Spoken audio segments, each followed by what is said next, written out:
Yalla! The main thing we were looking for back in 2012 was we wanted to build something.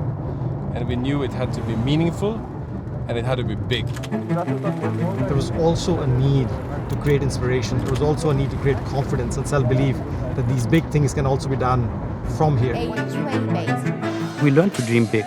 Never in our wildest dreams have really thought of us being where we are today and having this impact on the ecosystem. Everyone was moving in the right direction. There was no looking back.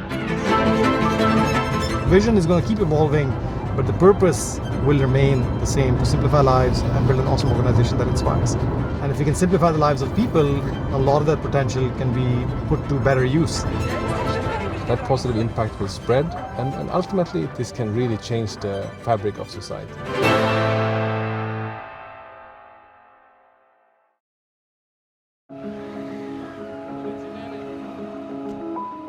So I grew up in a middle-class family in Pakistan. You can't take water for granted, you can't take electricity for granted. But as soon as I went to the US, you just see a different way of living. When I graduated from college, I had a sense of responsibility towards the region. I've seen the hardship. There is some giving back that should happen. I had met Magnus, and Magnus had just come back from his surgery. About 11 years ago, I was at the conference and all of a sudden it went black. And it turned out that I had had an aneurysm or an AVM that had popped. I was sort of told that it's a little bit strange that you're still alive and you better go and fix this quickly because any change in your blood pressure and you could actually just be sort of game over. But I recovered faster than anyone would expect. So that's when I realized that there has to be more to life. I did conclude my purpose was about building something and it had to be meaningful.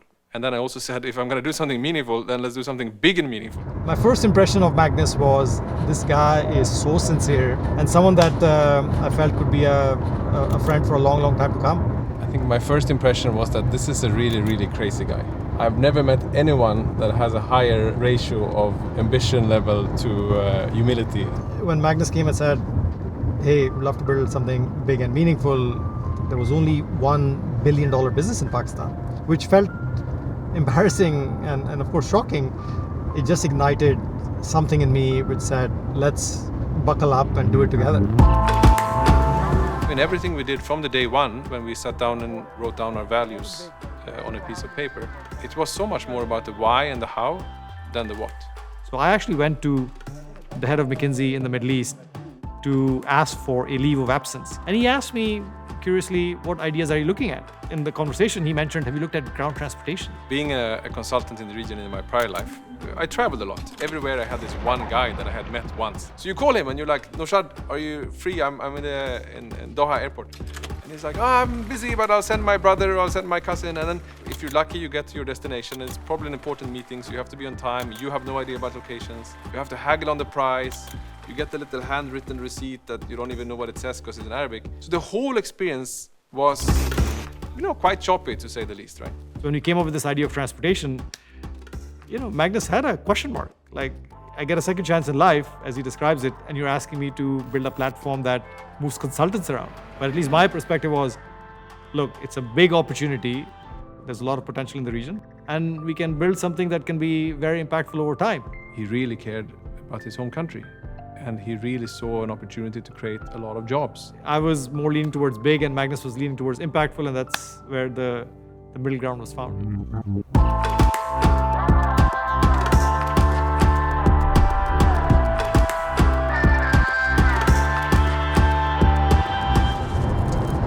So when we started Careem, it was on the first day of Ramadan in 2012. So it was a very special day, a very blessed day. We forced ourselves to go live and do the first trip in 6 weeks, even if it meant that we were processing the entire trip manually. So the first version of Careem was essentially a very simple booking form. So when you put in your pickup address and your drop-off address and your timing, what actually happened on the back end was that we got an email with your booking. And that email went to a phone that had a very loud ringtone. We manually sent an SMS to the customer, your Careem is on the way. We basically had to call these captains one by one. And mind you, back then we had no technology in the cars, so we had to manually guide the captains over the phone. From a customer experience, it looked relatively professional, but in the kitchen, it was a complete zoo. Look, we didn't know anything about the transportation business, and what we learned from Captain Nasser and many people like him. Is he okay? Okay. Back then, a captain or a driver was not necessarily considered on an equal basis as the passenger sitting in the back. In our view, captains are as important as pilots in a plane. They care for us and make sure we reach our destination safely. Interview के लिए बुलाया, हमारे और भी ड्राइवरों को बुलाया, मुझे भी बुलाया और हम लोगों ने सर मुदस्सिर का बिहेवियर देखा और उनका वो देखा, हमने बिलीव किया। तो जब हम लोग होटल में खड़े रहते थे तो हमारा टाइम वेस्ट होता था, तो हम लोगों का काम इतना नहीं होता था। With the first captain signed up, Careem was growing up fast. In less than a year, Magnus and Mudassir hired their first colleagues and set up an office, which needed furniture. So this is where we got all our furniture. You remember? I remember. You know, being from Sweden, my first idea was that of course we go to IKEA, they have cheap furniture. And you were like, what do you mean buying new furniture? Of course we're not going to buy new furniture. Yeah. And then I think we found this place somehow. There was just a culture that we wanted to set in place, which was going to be frugal. We're going to do a business that has low margins, and just wanted to set the right tone from the beginning. I think you had a much better understanding of that than I had at the time, but yes.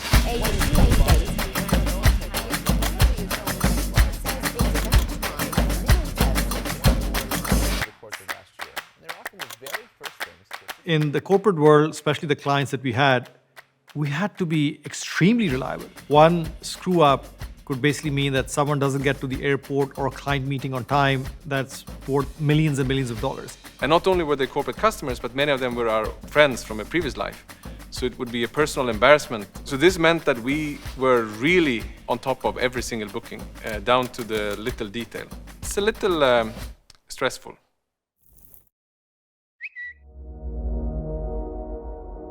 Uber was the biggest tech startup in the world, let alone in ride-hailing.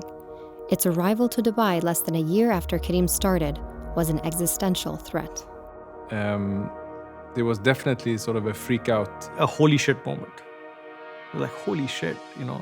Uber clearly had an app that was quite well developed. They had technology. They also had a lot of money already in the bank. And they were basically out there to kill us. I remember being on the calls with captains. These captains were telling me that they're offering me so much money that I also need to look after my family. Back then, it felt a bit like a slap in the face, but